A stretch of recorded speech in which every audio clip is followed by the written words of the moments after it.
Notice I'm using very medical language here.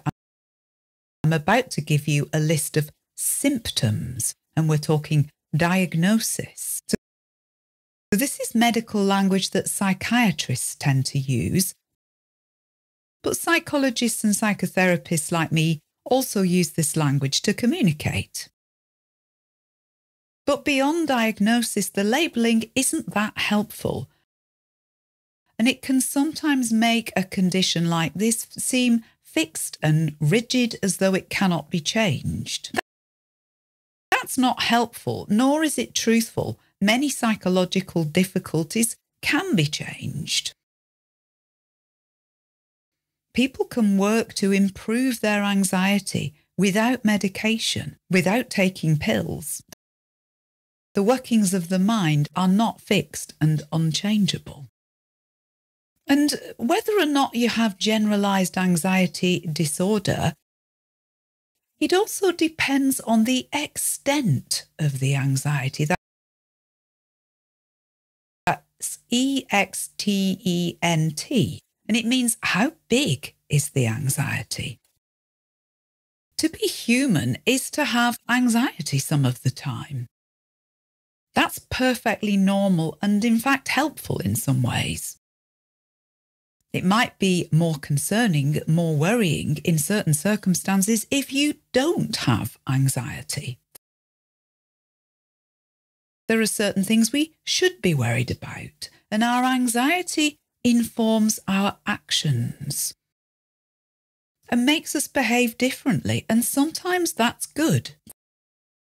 For example, if you're scared of having a heart attack because your neighbour has just suffered one, and your worry, your anxiety means that you change your diet and eat better and you do more exercise, then actually maybe that's a good outcome. Hopefully making those changes calms your anxiety down.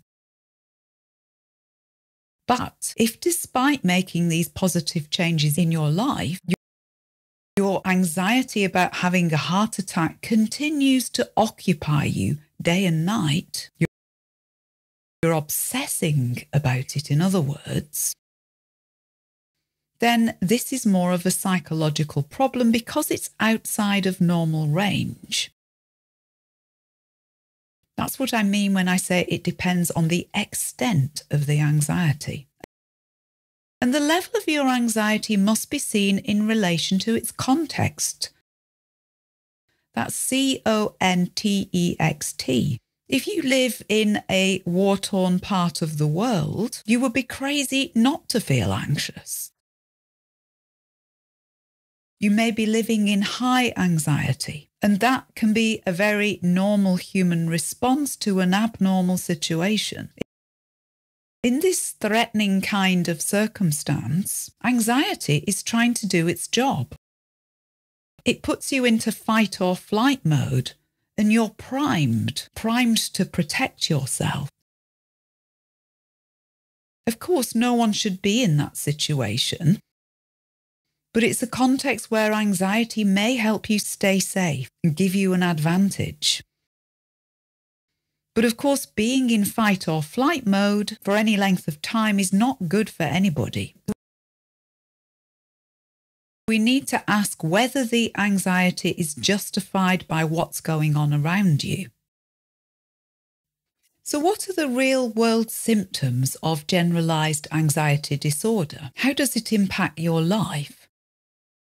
The word symptoms, symptoms, that means the signs, the indicators that you have a medical condition. And the symptoms I list are from a book, a manual, manual, published by the American Psychological Association, or APA, and this is called the DSM-5. It's well known amongst psych professionals. DSM is short for Diagnostic and Statistical Manual, and a manual is a book that tells you how to do something. So this book lists all the different psychiatric conditions that people might have, and it lists the symptoms.